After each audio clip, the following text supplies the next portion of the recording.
Okay, welcome to NBA Trades and Free Agency, and today we're going to be talking about Desmond Bane being traded to the Orlando Magic for Kentavious, Caldwell-Pope, and Cole Anthony.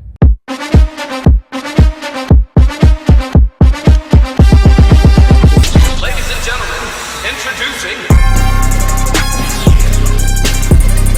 So as of this trade, Memphis is going to receive the 16th pick in the 2025 NBA draft coming up in a couple of more weeks. And they will also receive a 2026 first-round pick from the Phoenix Suns, a 2028 first-round pick, a 2029 first-round pick swap, and a 2030 first-round pick. So this is 4 first-round picks that they're trading to the Memphis Grizzlies. So the Magic definitely gave up a lot of picks just to get Desmond Bane. And me personally, I really do like Cole Anthony as a player. And, I really feel like he's gonna be a star one day. But as of this year, we didn't really see too much from him. He only averaged 9.4 points, going 42% shooting from the field. And KCP, Kentavious Caldwell-Pope, he's kind of the same exact way.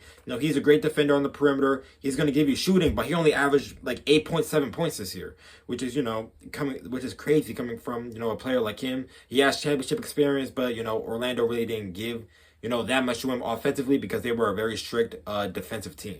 I said I like Cole Anthony for a couple reasons. So he's supposed to give you scoring on 3 different levels. Instead of just shooting the 3 ball all day, he can get to the mid-range, he can get to the 3-point line, and he knows where to score in perfect situations. Honestly, I don't think, them scoring 9 points or 8 points, the year, that it really didn't satisfy Orlando that much. So, that's why they ended up trading them away. And if you're the Orlando Magic, this is definitely a good trade for them because Desmond Bane, he's going to give you defense. He's such a great shooter. He has shooting excellence, especially from the 3-point line. He's a great perimeter defensive player.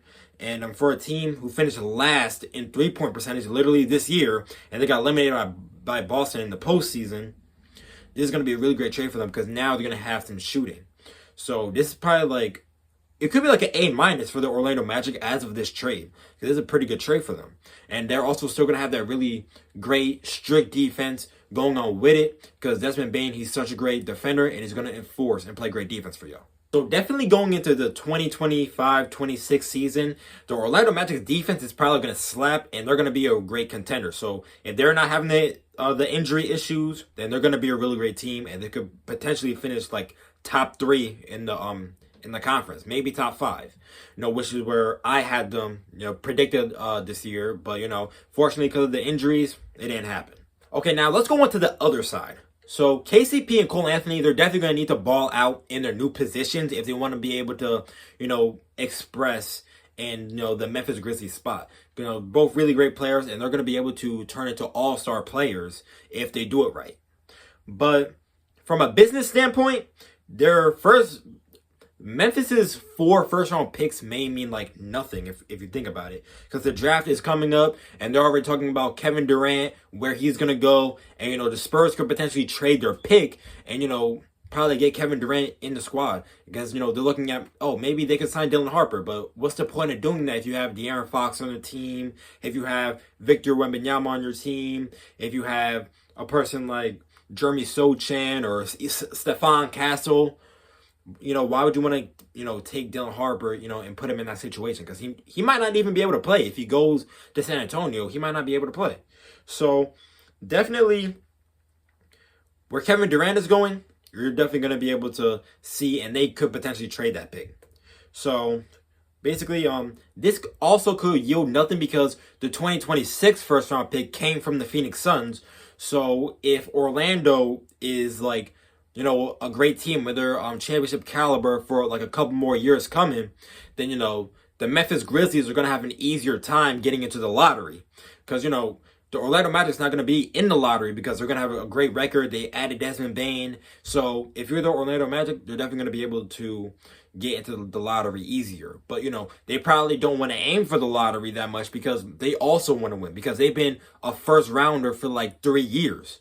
So adding a player like Kentavious, Caldwell-Pope, and Cole Anthony, they need to be able to excel in the new positions if they want to be like a great team, forming alongside John Moran and Zach Edey. They're going to be able to excel. And hopefully this new coach, because they fired their old coach before the postseason even started, hopefully that coach has a better mentality on, championship wins, getting out of the first round spot, getting it further in the playoffs, hopefully making it to the conference finals, along with playing great defense and like drawing plays where John Morant isn't the recipient of the score, and be able to use the squad, perfectly to be able to enhance that team. But as of right now, this is the first trade that we've seen happen. It's pretty similar to Karl-Anthony Towns and Mikal Bridges coming here, trading them for Dante and Julius Randle. That's kind of like a pretty like similarity, but not too similar to what the Magic and Memphis traded for. But definitely a lot of picks involved. NBA draft is coming up, and we'll see what will happen with Kevin Durant and his new team. We might see another Kevin Durant Midas chapter meme in a few days, but we'll see where Kevin Durant wants to go. And that's definitely going to be the talk. Him, Cooper Flag, Dylan Harper, Ace Bailey, all those guys, coming into the draft. So but the most important one, most likely, is going to be Kevin Durant and where he's going to go and where his location is going to be. But anyways, that's the first trade that we've seen during free agency. We will catch you guys in the next one, and I will be here to look at more trades, and we'll definitely get it rolling for y'all. So anyways, hope you guys have a blessed week and enjoy the week. God loves you, and so do I.